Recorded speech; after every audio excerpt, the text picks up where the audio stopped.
Didde. Det är ikväll man kallar mig Didde. Ja, vad säger du skiten? Didrik Johansson kallar mig Didde.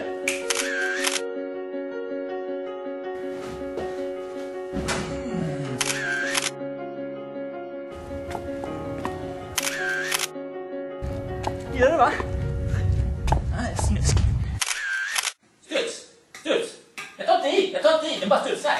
Jag tar inte i! Den studsar bara. Bara studsar. Jag tar inte i! Den bara studsar.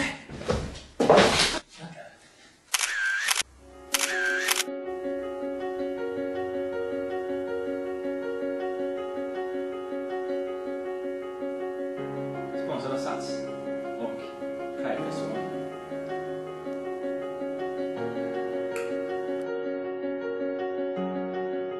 Jag har 250 000 följare på Instagram.